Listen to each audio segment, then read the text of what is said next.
students. So as you all seen in the previous video about the practicals, I had explained you regarding the syllabus of practicals, which consists of 14 practicals. Okay, so in today's practical we are going to see that is the first practical, that is the study of reproductive parts of the commonly available flowers. In that we are mainly going to see about a typical flower, and the example for typical flower is the hibiscus, which is also known as China rose. Okay, and this flower, this is the flower which is known as hibiscus or the China rose. It is easily available everywhere. Okay, before that is dissecting, in this practical I'll show you how to dissect this flower and show the different reproductive parts. Before dissecting the flower, let me first in brief explain you regarding the different parts of the flower. Okay, as you all might have studied in your high school also, a typical flower, taking the example hibiscus, here once again we will repeat it. So as you all know, that is a flower. It is one of the sexual part of the plant, and then a flower has got 4 accessory whorls, that is calyx. This part is the calyx, then corolla, androecium and gynoecium. Okay, so here it is calyx, or you can say that is the outermost part, the green color part, what you see, this is the calyx. Okay, or let me show you with the help of needle, this whatever I am pointing it out. So this is this part what you are seeing is nothing but the calyx. Okay, then this calyx, or this calyx, what it is made up of. So the units of calyx are called as sepals. Okay, then they may be either few or many depending upon the flower. Then the next floral whorl is regarding the corolla. So here whatever the colorful parts you are seeing, those are all the parts of the corolla. So this corolla, the units of corolla are called as petals, and these petals usually they are colorful.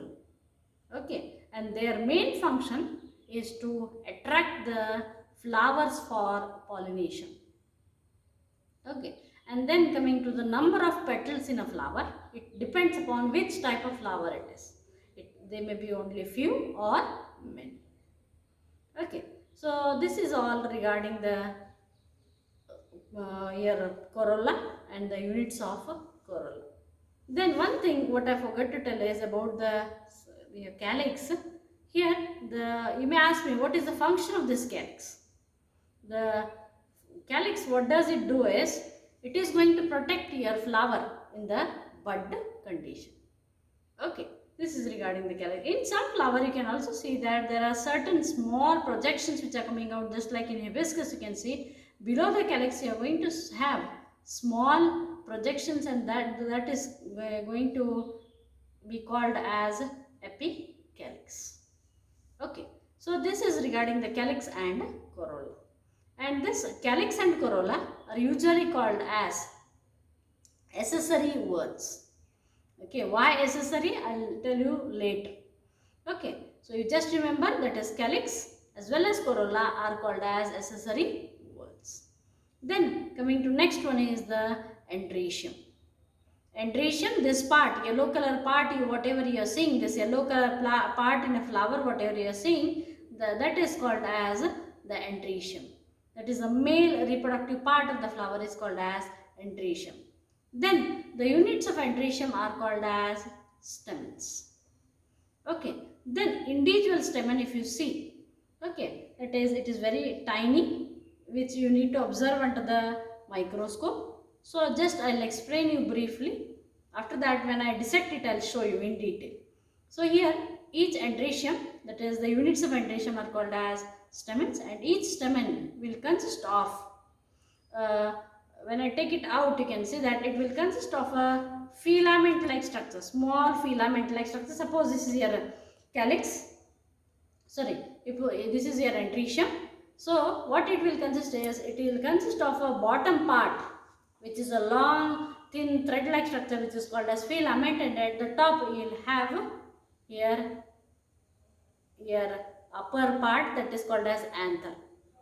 So that is the andrecium. Andrecium is made up of two parts, that is the long thread like structure known as filament, and the upper part which is known as the anther. And this anther will consist of your pollen grains at maturity.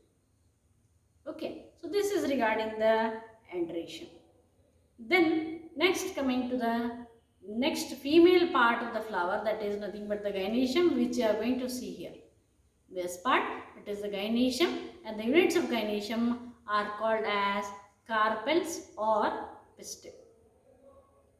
Okay, and again once again here, just like your sepals and petals, that is number depends upon the type of flower. Here also andrecium as well as gynoecium, the number of andrecium or the number of stamens depends upon the flower, whereas the number of carpels or the pistil is going to depend upon the flower. It may be one or many. So in this flower you can see that here the andrecium there are many stamens, okay, and then in gynoecium also you can see there are many carpels of the pistils which are present. Okay, and then your andrecium and gynoecium, that is andrecium is a male reproductive structure, gynoecium is a female reproductive structure. Okay, so these are called as essential whorls. Why these are essential? Because they are needed for reproduction. Okay, male is also needed as well as the female is needed, and both they will help in reproduction, so they are called as essential. Okay, once they come together there is fertilization, and then there is further development of the setting of the fruit and seeds. Whereas, as I already told you, that is the calyx and corolla are called as accessory whorls because they will help these essential whorls in their function. So this is in brief regarding the flower, and then here again once again I will show you how to dissect this flower and see the individual parts. Okay, then for the dissection purpose, to tell you, there are certain instruments or the materials which are required. Like some people think that you require an entire dissection box, but for your PUC as well as second PUC practicals, you require only a few practical materials. Just like this is the whatever I am holding, this is your needle. Okay, right, this is the needle which you require in 1 or 2 quantities, that's enough. Then after that, this is your watch glass in which you are going to put the water, okay, and you are going to store the materials. Okay, along with this you require forceps, either 1 or 2, which are used for holding the material lightly or for pricking anything out. Okay, along with this is your slide. Right, so this is all the basic things, just like your PUC first year, your PUC second year also goes same. You don't require any scissors, you just require one brush and cover slip, that's it, and your dissection microscope. So here this is the dissection microscope, and this is the stage of the dissection microscope where you keep the material for observation. It may be anything. Here the material is a flower where I am going to keep it here, and then with the help of this knob I am going to turn it up and down just to adjust my vision. And this is the mirror at the bottom which will focus the light towards the stage. This is the stage where you are going to keep the material for observation. Okay, and as you all know, this is the compound microscope which you have already studied in your PUC first year. Okay, this is also you have studied in your PUC first year, but the work of this is actually in second year practicals. So let's begin with this dissection. Okay.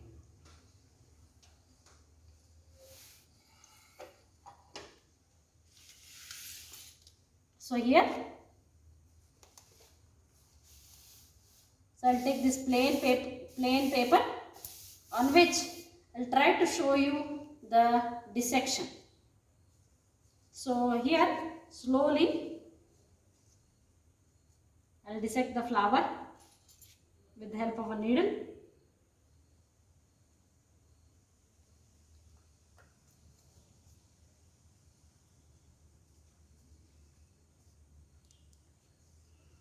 So here you can see this is the calyx. Okay, the outermost green color part, what you are seeing is the calyx. Okay, and the units of calyx are called as this, whatever the pointed structures which have come out, those are the sepals.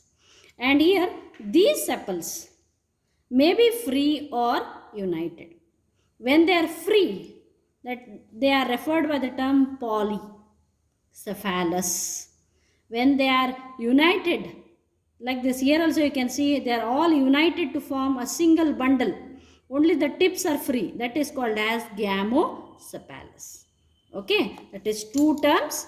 So first term in the calyx, that is polycephalous. Polycephalous means the units of calyx are called as sepals. So sepalous. Okay, polycephalous means here the units of calyx are, or you can say that is sepals are free. They are not united. So this condition is a polycephalous. Another possibility is gamocephalous. Gamocephalous means the units of calyx are fused. They are fused. That is called as gamo. This condition, whatever the flower you are seeing in hibiscus, it is gamocephalous because the units of calyx are fused here. In some flowers you can see polycephalous conditions where the sepals are free. They are not united like this. So this is all about the calyx, and that is outermost part which is green in color, and the units of calyx are called as sepals. Okay, this is the first outermost part. Then second outermost part is your corolla. Okay, next to calyx you will have corolla, which is usually colored, and the units of corolla are called as petals.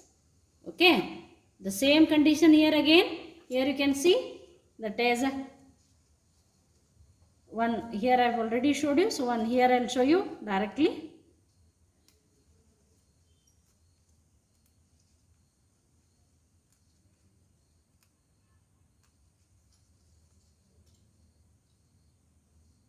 So you can cut it open like this and keep it.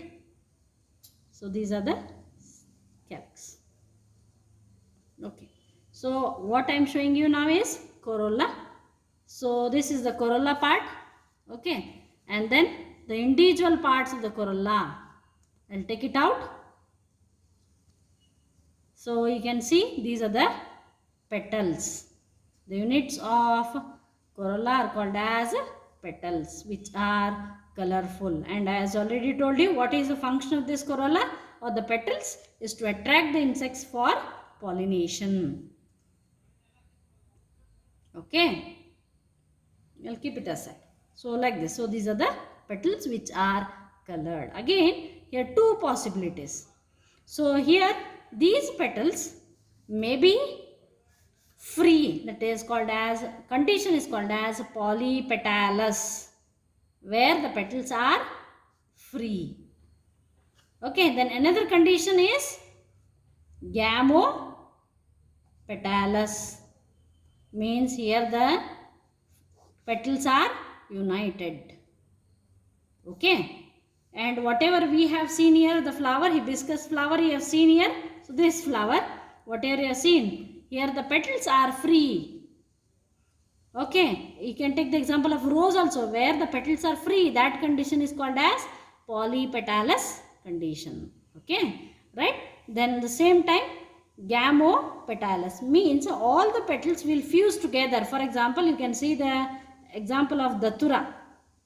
Okay, where the petals are united to form a tube-like structure. Here all they will be united to form a cup-like structure, and that is called as gamopetalous. petalous.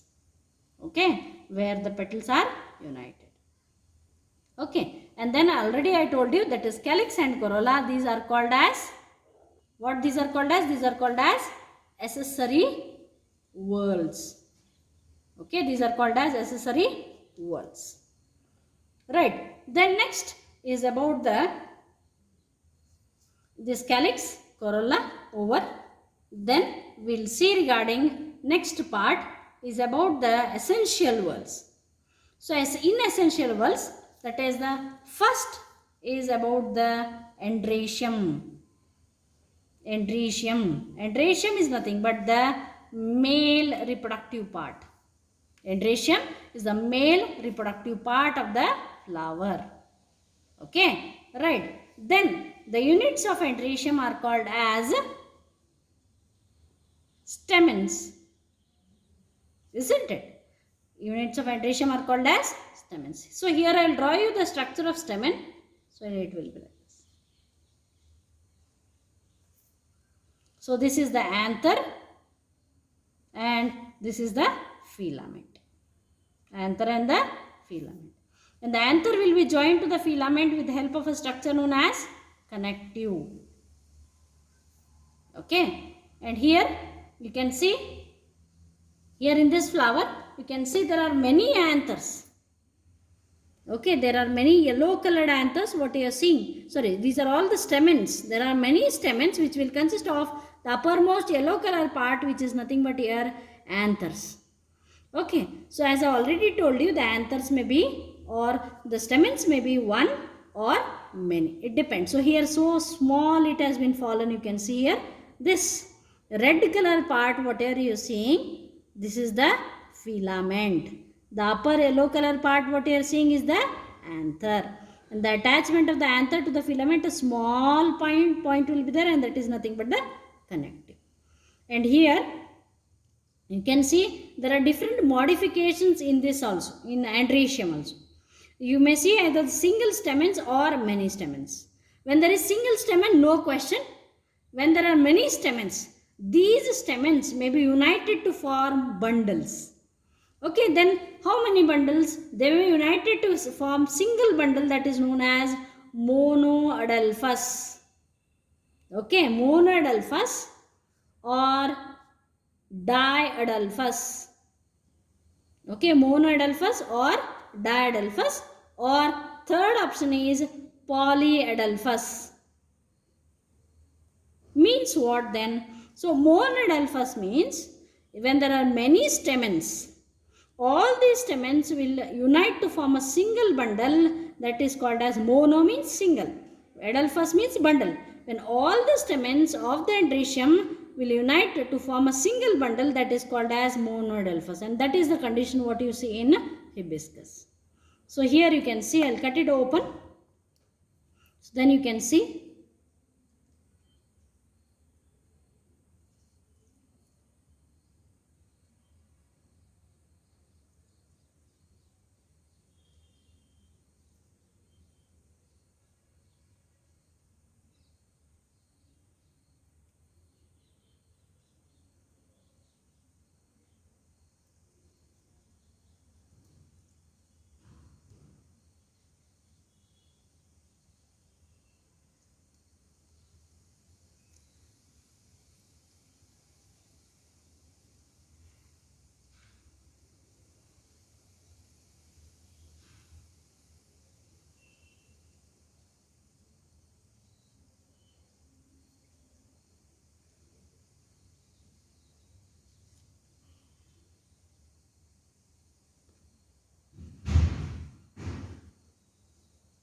So here you can see here.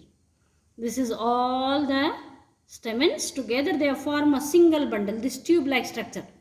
Okay, on a single tube there are many stamens which are attached, and this type of condition is called as monoadelphous condition. Then diadelphous means, especially you can see it in members of family Papilionaceae, where there are, suppose there are 10 stamens.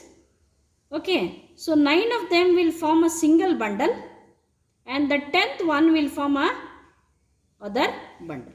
other side. That is here 9 plus 1.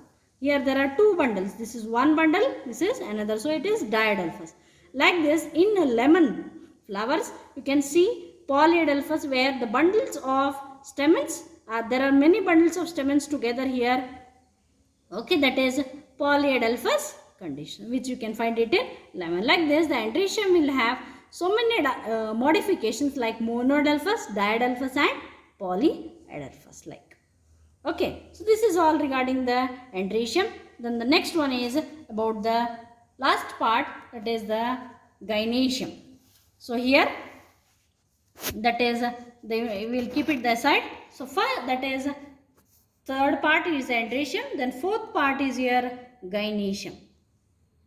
So gynoecium, it is the female part of the flower, right? The units of gynoecium are called as either the pistil or carpel. Okay, so you can see when you see individual pistil or carpel, the diagram I will show you like this. It is the stigma, a platform for landing of pollen grains here. Then this is the style and this is the ovary. Okay, right. So here you can see, here a bit I have cut it by mistake. So here you can see, this is the upper part is the upper part. What you are seeing here, it is the stigma. Okay, the upper part here I have highlighted it. So this is the stigma and this is the long thread like structure is a style. Okay, and the bottom part I have cut it open. So this is the, you can see this part is your ovary. Okay, so here it was like this. So you can see that is a stigma, style and ovary. So stigma is a place where there is landing of pollen grains. Style is an hollow where through which the pollen tube passes, and the ovary is the basal solan part of the gynoecium, where inside which you will have ovules. Later on, after fertilization, your ovary will develop into fruit and ovules will develop into seeds. You can see here inside, that is, if you want you can draw here seeds also inside. Okay, so here, so these are the ovules inside. Right, so again this gynoecium will show modifications. That is, they may be either that is, there are two conditions. One is apocarpus and second one is syncarpus. Apocarpus and syncarpus. Carpus means carpel. Apo means it is fused. Okay, so here the carpels are, so sorry, here the in apocarpus the carpels are free. Individual carpels will be free. They are not united to form the bundle. Okay, whereas syncarpus, here the condition you can see here. Here the condition, there are 5 individual pistils here and they are all coming together to form a single bundle, so that they are united. That is called as syncarpus. So 5 means here you can see there are 5 pistils here, and all these 5 pistils together they have come to form a single bundle, and that condition known as syncarpus. Whereas apocarpus, you can see it in Michaelia champaka, a flower. Okay, right. So Kannada it is called as sampige. Okay, there you can see that it has got apocarpus carpels where the carpels are free. Whereas here in hibiscus, the carpels have been united to form a single bundle. So by seeing this stigma only, you can come to know that it is syncarpus. 5 of the pistils are coming together to form a single bundle. Okay.